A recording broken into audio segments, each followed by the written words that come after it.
बुद्धिमान भीम। एक बहुत खूबसूरत गांव था। उसका नाम ढोलकपुर था। उस गांव में एक नदी थी जो हमेशा बहती ही रहती थी। उस नदी के कारण गांव में हमेशा हरियाली ही रहती थी। कुछ साल बाद वहाँ बारिश होना बंद हो गई और नदी सूखकर बंजर हो गई और गांव में काम ना होने के कारण गांव के लोग दूसरे गांव में काम के कारण जाने लगे। राजू और भीम दो आदमी एक ही गांव में काम के लिए गए। राजू बहुत अक्लमंद था और भीम जैसा उसका नाम वैसे ही वो बहुत शक्तिशाली था।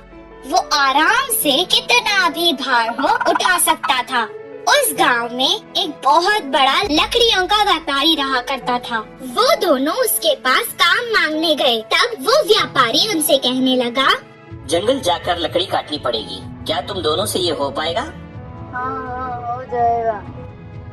ये तो कोई मुश्किल का काम नहीं। तब व्यापारी ने जवाब दिया, तुम दोनों जितने पेड़ एक दिन में काट कर लाओगे उस हिसाब से ही तुम्हें पैसे मिलेंगे। वो दोनों कुल्हाड़ी लेकर जंगल गए। पहले दिन होने के कारण वो दोनों बहुत उत्साहित थे और जोर जोर से पेड़ काटने लगे। भीम ज्यादा ताकतवर होने के कारण बहुत जल्द ही 10 पेड़ काट चुका था। राजू के लिए ये मुश्किल काम था, पर उसने भी कर दिखाया और 10 पेड़ काट डाले। दोनों का ये काम देखकर व्यापारी ने उन्हें शाबाशी दी और अच्छा खाना दिया। खाना खाने के बाद वो दोनों एक पेड़ के नीचे आराम से सो गए। दूसरे दिन उसी उत्साह से वो दोनों फिर से जंगल गए। राजू कल की तरह आज भी 10 पेड़ काट चुका था। भीम ने सिर्फ 8 पेड़ ही काटे थे। हर रोज राजू 10 पेड़ काटता और भीम एक दिन 6 पेड़, तो दूसरे दिन 4 पेड़, फिर 2 पेड़, ऐसा करके काम कम करते रहा था। तब भीम खुद से कहने लगा, क्या हो गया है मुझे? क्या पेड़ काटने की वजह से मेरी ताकत कम हो गई है?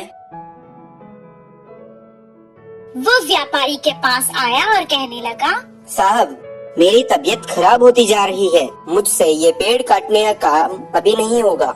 मैं वापस चला जाता हूँ। अच्छा ठीक है, एक बार तुम्हारी कुल्हाड़ी तो दिखाओ।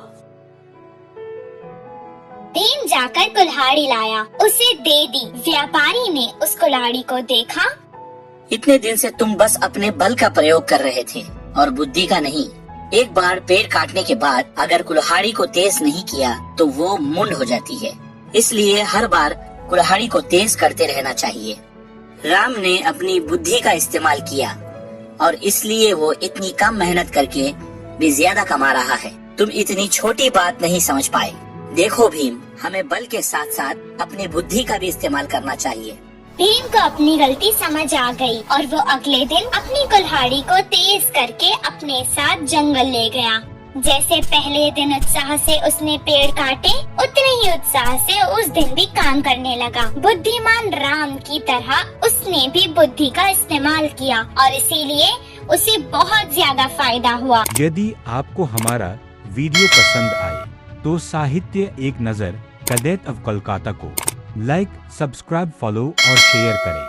Thank you.